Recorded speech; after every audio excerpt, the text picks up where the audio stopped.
여러분 또 다시 뵈서 참 반갑습니다.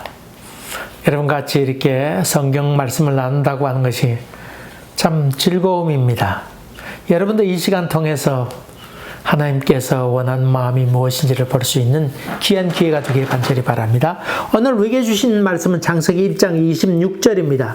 하나님이 이르시되 우리의 형상을 따라 우리의 모양대로 우리가 하나님 사람을 만들고 그들로 바다의 물고기와 하늘의 새와 가축과 온 땅과 땅에 기는 모든 것을 다스리게 하자 하시고 26절 말씀입니다. 기도하겠습니다.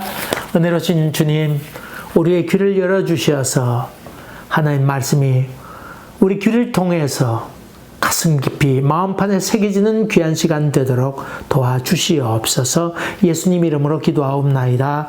아멘. 성경에는 참 이해 안 되는 부분, 또 우리가 다 알 수 없는 그런 부분도 많이 나옵니다. 사실 그렇습니다. 거기에 대해서 여러분 뭐 그렇게 또 알면 아는 대로, 또 모르면 모르는 대로 또 넘어가셔도 좋습니다. 그러다 보면 또 이렇게 쭉 하다 보면 이런 말씀이로구나 깨달을 때가 있습니다. 또 하나님의 신분을 우리가 다 알 길이 없습니다. 다 계시해 주었지만은 완벽하게 다 알 길도 없습니다. 우리 좁은 머리로 어떻게 다 이해할 수가 있겠습니까? 어거스틴이 어느 날 바닷가를 거닐고 있었는데 그 한 소녀가 모래를 파가지고는 거기에 물을 자꾸 담고 있는 것을 봅니다. 그 소녀에게 묻습니다. 얘야, 너 뭐하고 있느냐? 그랬더니 소녀가 하는 얘기가 내가 바닷물을 여기다 퍼담는 중이에요. 그런 얘기 하지 않아요? 이 바닷물 여기 어떻게 퍼담을 수 있단 말이냐? 그랬더니 이 소녀가 그렇게 얘기합니다. 아저씨는 왜 좁은 머리에 그 많은 것들을 다 주워 담으려고 하세요? 문득 깨게 된 다음에 이 어거스틴이 깨닫게 됩니다. 이 좁은 머리로 하나님의 세계를 다 이해할 수 있다고 하는 것이 얼마나 망령된 생각인가. 마찬가지입니다. 성경에 나온 여러 가지 일들에 대해서 우리가 완벽하게 다 알 수 없고, 그때 우리가 뭐 읽기를 했습니까? 눈으로 보기를 했습니까만은 알 길이 없습니다. 그러므로 너무 거기에 부담감 가질 것도 없고, 또 가르치는 목사도 다 엉뚱하게 끼워 맞추려고 할 필요도 없습니다. 모르는 부분에 대해서 모른다고 얘기하는 것이 좋은 일이고, 또 바른 일이고, 또 자유로운 일입니다. 오늘 창세기 26장 우리의 형상을 따라 하나님께서 천지를 창조하셨는데 다섯째 날 모든 걸 다 창조하시고는 그다음에 여섯째 날 마지막에 인간을 창조하신 얘기가 나옵니다. 근데 여기 보면 우리가라고 성경에 기록되어 있잖아요. 우리가. 그럼 뭐 하나님이 여러 사람인가? 복수 아닙니까? 신들이 여러 가지 있는가? 그렇게 얘기할 수도 있습니다. 근데 이스라엘 사람들이 가졌던 생각은 엘이란 말, 엘리야, 엘이란 말을 쓰잖아요. 하나님이란 말인데, 하나님이란 말을 엘로힘, 다시 말하면 엘이란 말에 복수로 쓰고 있습니다. 이 복수로 쓰다고 하는 말은 강하다, 그런 의미고, 으뜸되다, 능력의 하나님이다, 그런 뜻이지요. 다시 말하면 복수로 썼다고 하는 것은 으뜸되는 신이다, 그런 의미인데, 우리라고 하는 것도 그런 의미지 않을까요? 우리의 형상대로 전지전능하신 하나님께서, 그런 말과도 같습니다. 아마 그렇게 이해하면 좀 더 쉽게 이해되리라 생각됩니다.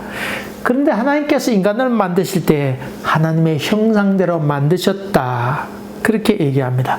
Image of God, 아니면 이마고 데, 그렇게 얘기하고 되는데, 참 하나님의 형상대로 인간을 만드셨다고 하는 게 얼마나 감격적인 이야기인지 모릅니다.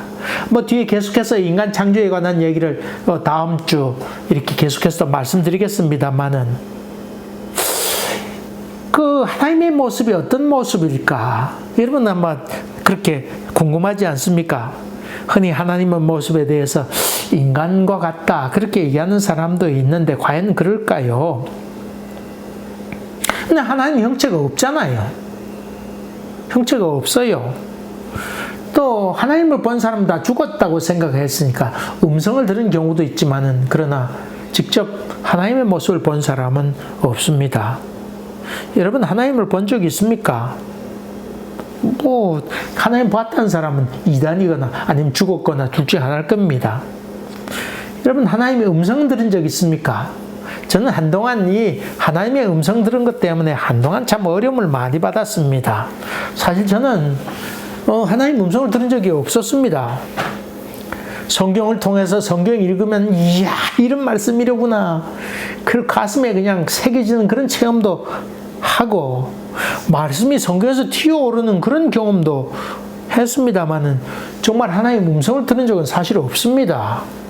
내가 하나님 음성을 들은 적 없다고 그랬더니 저희 어머님 살아계실 때입니다만 저희 어머님하고 저희 아내하고 저희 딸 특별히 여자들이 특별히 나서가지고는 하나님 음성도 들은 적이 없냐고 그러면서 나에게 아주 핍박을 해야 되는데 그러면서 목사가 어떻게 하나님 음성도 듣지 못하고 목사 일하느냐고 그런 말도 저희 어머니로부터 들었습니다. 그래서 제가 물었지요. 하나님의 음성은 남자의 음성인가 여자의 음성인가? 또 하나님의 모습을 본 적이 있는가? 어떤 느낌이 들었는가? 그렇게 내가 꼬치꼬치 물었지요. 거기에 대해서 명쾌하게 답한 사람이 사실 없었습니다. 그러던 차에 한 3년 됩니다. 4년 전에 저도 한낮에 하나님 음성을 들었습니다. 그때 제가 졸았던 것도 아니고 비몽사몽간에 있었는데 옷가지가 이렇게 있는 것만 봤는데 그게 예수님의 모습이었는지 하나님의 모습이 그건 사실 알 길이 없습니다만은 음성을 제가 들었습니다. 실제로 들었습니다. 그러면서 뭐라고 말씀하셨냐면 내가 너를 사용하겠다 이런 말씀을 하시는 거예요. 제가 그 음성을 듣고는 깜짝 놀라 일어났지요. 번쩍 일어났는데 놀라서 일어났는데 그냥 하나님의 음성은 보지 못했습니다. 형체도 보지 못했습니다. 근데 그 음성을 듣고 난 다음에 무슨 의문이 들었냐면 그럼 지금까지 하나님께서 나를 사용하지 않았던가 그런 질문도 사실 생겼습니다. 하여간에 하나님의 모습을 제가 보진 못했습니다. 아직까지 제가 본 적이 없습니다.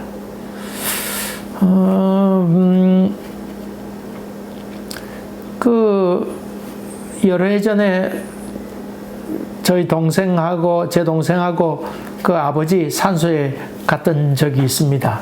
산소에 갔다가 이렇게 불도 빼고 이렇게 내려오게 되었는데 제가 먼저 내려왔습니다. 먼저 내려왔는데 조금 있다가 제 동생이 멀리서 이렇게 내려오는 걸 산에서 내려오는 걸 보면서 깜짝 놀랐습니다. 왜냐하면 제 동생이 내려오는데 저희 아버지가 걸어오신 줄 알았습니다. 걷는 모습이 얼마나 닮았는지 우리 아버지가 무덤을 열고 나오셨나 할 정도 놀랄 정도였습니다. 이야, 아버지하고 아들이 그렇게 닮을 수 있을까? 근데 가만 보면 다 아버지 아들 닮았으면 우리 교회 이인수 목사님 계시는데 그 이인수 목사님 그 아드님하고 걷는 모습이나 행동하는 걸 보면 어쩌면 그렇게 닮았는지 모릅니다. 여러분 옛날에 남부 이산가족 찾기 하지 않았어요? 그걸 하면서 느꼈던 게 뭡니까? 벌써 TV를 보는 사람마다 전 형제도 아니다 단박에 느끼지 않습니까? 너무나 닮게 되어 있습니다. 근데 하나님의 모습, 인간을 보면 하나님의 모습을 볼 수 있을까? 여기에 인간의 외모가 닮았다고 하는 것이 아니고 하나님의 성품을 닮았다 하는 것 아니겠습니까? 하나님의 형상대로 인간을 만드셨다고 하는 것은 외향적인 모양이 아니고 성품을 닮았다고 하는 것입니다. 지난번에 말씀드린 것처럼 하나님의 성품에 대해서 아주 간단하게 한마디로 아주 세 가지 하나님의 성품에 대해서 얘기한 것이 있다고 그랬지요. 뭡니까? 맞습니다. 하박국서에 있는 말씀입니다. 하박국은 하나님이 향해서 삿대질한 사람이라고 그러잖아요. 하나님께 항의합니다. 하나님, 왜 하나님께 심판하시되 악한 사람 통해서 우리를 심판하는 것입니까? 그런 질문을 하잖아요. 그리고 언제까지 이 심판이 계속될 것입니까? 그런 질문을 하나님께 하면서 항의했던 사람 아닙니까? 그때 하나님께서 하신 말씀은, 야, 너 이것저것 다 신경 쓰지 말아라. 오직 의인은 믿음으로 말미암아 산다. 오직 의인은 믿음으로 말미암아 산다. 이 세 가지 의의 하나님, 믿음, 감정, 사랑, 그런 뜻을 뜻하지요. 그 다음에 산다, 생명이죠. 하나님은 의의 하나님이요, 믿음과 사랑의 하나님이요, 그래 생명의 하나님이다. 이 성품, 세 가지 성품을 얘기하고 있습니다.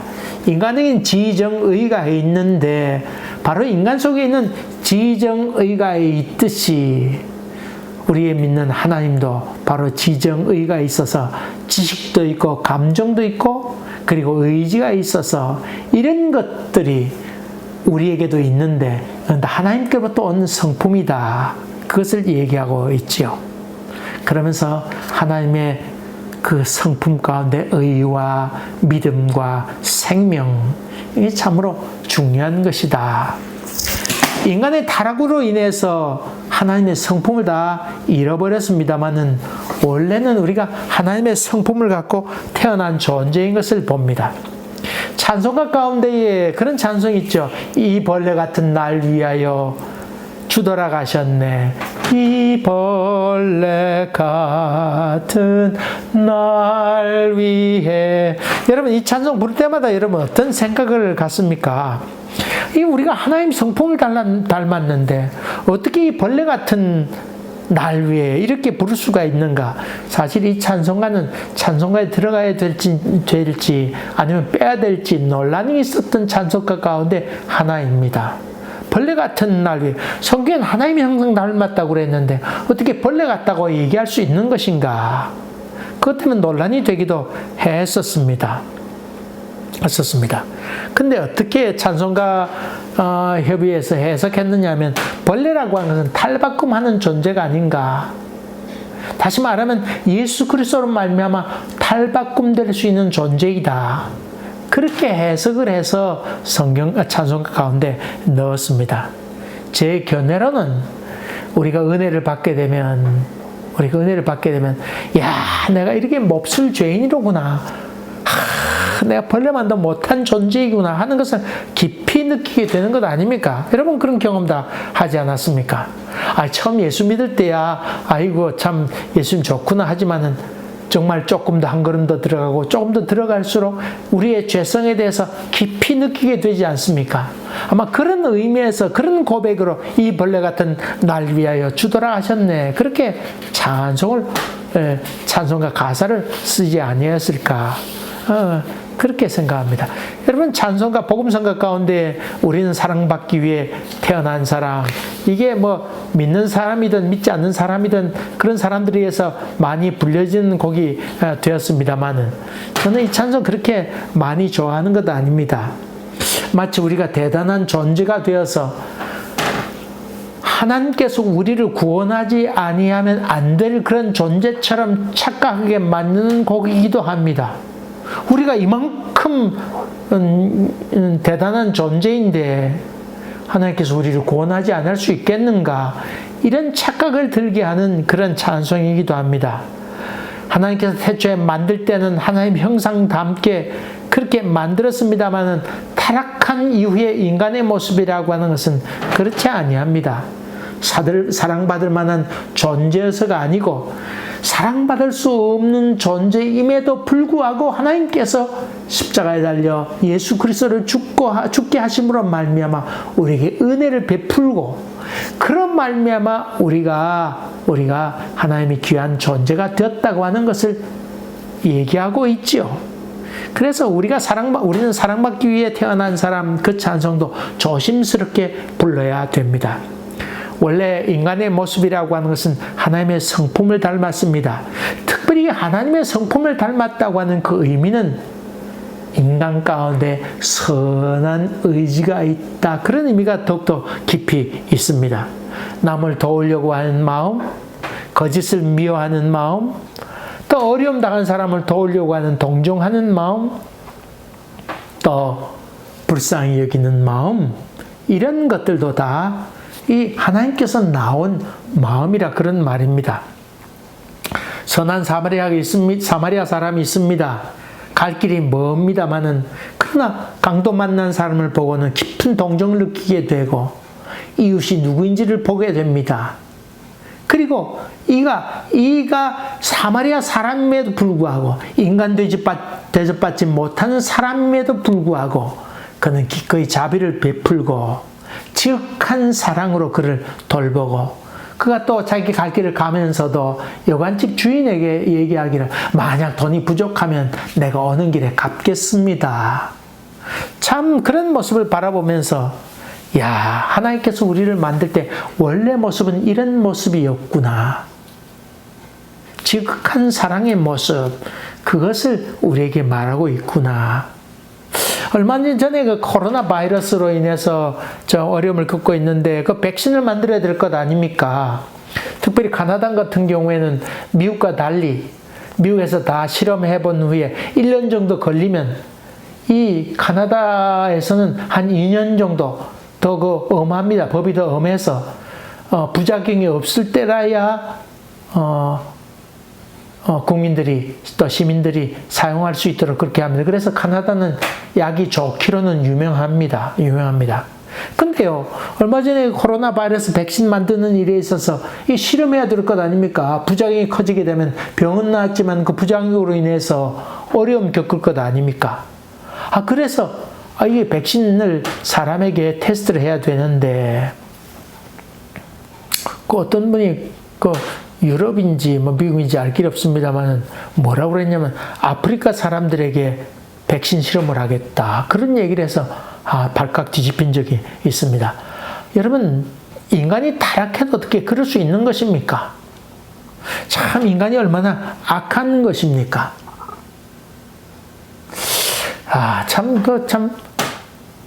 여러분 옥수수 박사 김승권 박사 있지 않습니까? 그분이 그분 직접 만난 적이 있습니다만은 사람들이 다들 와서 아프리카 식량 문제를 해결하면 노벨상 준다고 난리법석 쳤습니다만은 그분이 그 식량 문제를 해결하지 않았습니까? 병충해를 잘 견딜 수 있는 옥수수를 만들어서 아프리카에 있는 많은 사람들이 식량 문제를 해결 안 받게 되는 일이 있었습니다. 근데 주지 않았습니다. 근데 그분 김승원 박사 얘기를 들었는데 각 나라에서 아프리카에 연구하러 많이 온답니다. 근데 유럽에서 온 사람들이나 연구원들이 와가지고요 연구를 하지 않는답니다. 왜냐하면 이 아프리카 사람들에게 식량 문제가 해결되게 되면 유럽을 의지하지 않게 되고 저들을 우리가 식민지로 만들 수 없다고 하는 생각 때문에 연구하지 않는답니다. 인간이 얼마나 이렇게 악한 것입니까? 타락한 인간의 모습을 보게 됩니다. 국회의원 선거하는데 온갖 가짜 뉴스, 모함과 글로 말로 살인하고 악플 다는 경우가 얼마나 많이 있습니까? 참 타락한 인간의 모습을 봅니다. 저는 전쟁의 역사를 좀 좋아합니다만은 그러면서 한편 느끼는 것 중에 하나는 독일과 소련 싸우고 2차 세계대전 하면서 얼마나 많은 사람 3천만 명이 죽었습니다. 저는 북한에 대해서 빨리 전쟁에서라도 몰살시켜야 된다고 하는 얘기를 하는 사람을 보게 될 때 이렇게 얘기하는 사람들이 정말 사람일까? 참 타락한 인간에야 참 한 면모를 본다 하는 생각을 하게 됩니다. 타락한 인간의 모습입니다. 원래 우리 인간은 하나님의 형상을 닮았습니다. 예수를 믿고 은혜를 받았다고 하는 것은 하나님의 형상을 회복하는 것입니다. 하나님의 형상이 원래 어떤 모습이었을까요? 간단히 얘기하면 예수님을 보면 알 수 있습니다. 예수님의 모습이 바로 원래 인간 창조하셨을 때 원래 모습입니다. 신앙은 하나님의 원래 모습을 알아보는 것입니다. 마태복음 25장에 보면 달란트 비유가 나옵니다. 1달란트, 2달란트, 5달란트 받은 사람의 얘기가 나옵니다. 아마 예수님께서 아마도 고난 당하시고 떠날 것을 예고하시고 아마 제자들에게 특별히 부탁의 말을 하려고 이 달란트 비유를 하신 것 같습니다. 근데 그 1달란트 받은 사람, 2달란트, 5달란트 받은 사람은 칭찬을 받았습니다만 1달란트 받은 사람은 그냥 갖고 오지 않았습니까? 그냥 갖고 왔는데 그냥 갖고 한 1달란트 받은 사람이 뭐라고 얘기냐면 당신은 굳은 사람이라. 주인에게 당신 굳은 사람 아닙니까? 심지 않은 데서 거두고 해치지 않은 데서 모으는 줄 내가 알았으므로 두려워하여 나가서 당신의 것을 땅에 묻었나이다. 당신은 굳은 사람이라. 다시 말하면 이 종은 도무지 하나님이 어떤 분인 것을 몰랐습니다. 여기에 대해서 주인은 그 종에게 야, 지금까지 너와 함께 그렇게 살았는데 너는 아직도 내가 어떤 존재인지를 모르느냐? 이 악한 종아, 약하다고 하는 말을 그렇게도 쓰고 있습니다. 내가 너를 그렇게 만들었는데 너는 그렇게 내 의도를 모르겠느냐? 그것과도 같은 말이기도 합니다. 주인이 그 종에게 베푼 은혜가 많습니다. 금 1달란트를 맡겼다고 하는 것은 어마어마한 돈을 맡겼다는 것 아닙니까? 그래도 믿고 주었다고 하는 것은 그 주인이 선한 주인 아니었습니까? 그럼에도 불구하고 자기 주인에 대해서 그는 굳은 사람이라고 생각했습니다. 하나님께서 우리를 창조하실 때 어떤 모습으로 하셨을까? 그래서 도무지 모르는 사람입니다. 우리가 살아가면서 결정할 일들도 종종 많이 있습니다. 최종 결정할 때는 늘 사랑편에 서길 바랍니다. 왜냐하면 하나님께서 우리 인간을 만들 때 그분의 형상대로 만들었기에 하나님의 성품에 맞도록 선택하는 것이 옳습니다. 종종 우리는 인간 쓰레기란 말을 씁니다. 너무 추하고 타락한 인간의 모습에 대해서 보다 못해 쓴 표현이기도 합니다. 인간 쓰레기. 이해는 됩니다만은 그러나 될 수 있으면 이런 표현을 쓰는 것은 올바른 것이 아닙니다. 할 수만 있거든 이런 표현을 삼가세요. 왜냐하면 우리 인간 마음 가운데는 하나님의 형상을 닮은 흔적이 우리 가운데 있기 때문입니다. 전적 타락했습니다. 그래서 우리의 힘으로는 도저히 구원받을 길이 없습니다. 또 하나님을 몰라보기도 합니다. 그러나 하나님의 선한 희망의 흔적이 우리 가운데 조금은 있다고 하는 것입니다. 하나님의 성품이 우리 가운데 숨겨져 있다고 하는 것입니다. 하나님께서 지으신 세계를 바라보게 될 때에 야, 하나님께서 참 잘 지으셨구나 그런 고백을 하는 것처럼 하나님의 손길을 볼 수가 있습니다. 북한 돕기를 합니다. 하나님께서 마침내 하나님 앞에 섰을 때에 너희들은 형제되는 북한을 위해 너희가 한 것이 무엇이냐 그렇게 물을 날이 있을 것입니다. 이 빨갱이니까 우리가 어떻게 돕단 말입니까? 그럴 때 주님께서 우리에게 뭐라고 말씀하실까요? 뭐라고 말씀하실까요? 깊이 생각해 봅시다. 어려움이 닥칠 때 하나는 타락한 쓰레기의 모습으로 그런 모습으로 살아간 사람이 있고 반대로 하나님의 형상대로 선하게 남을 돕는 자리에 서 있는 사람도 있습니다. 우리의 사명이 무엇일까 하는 생각하게 될 때에 하나님의 형상대로 지으신 이 세상을 향하여 또 사람을 향하여 인간 회복하는 일을 감당해내라고 우리를 이 땅에 보내셨습니다. 그래서 하나님 나라가 이 땅에 임하도록 우리가 쓰임받게 되는 것, 그것이 우리의 사명입니다. 무겁고 힘들지만은 그러나 기쁨으로 그 일을 감당해내는 것이 우리의 사명인 줄 믿습니다. 여러분 한번 우리 이웃이 누군지를 한번 둘러봅시다. 그리고 내 속에 하나님의 형상이 있는 대로 선한 방법으로 이웃을 사랑해가는 여러분 되시기를 주의 이름으로 간절히 기원합니다. 기도하겠습니다. 은혜로우신 아버지 하나님, 날마다 잠자리에 눕기 전에 하나님의 형상대로 지은 내 모습이 어떤 모습인지를 점검해 보는 저희들 되게 하시고 주의 사명에 순복해가는 저희들 되게 하여 주시어서 우리의 삶이 역동적이고 기쁨의 삶이 되도록 이끄시고 인도하여 주시옵소서. 예수님 이름으로 기도하옵나이다. 아멘.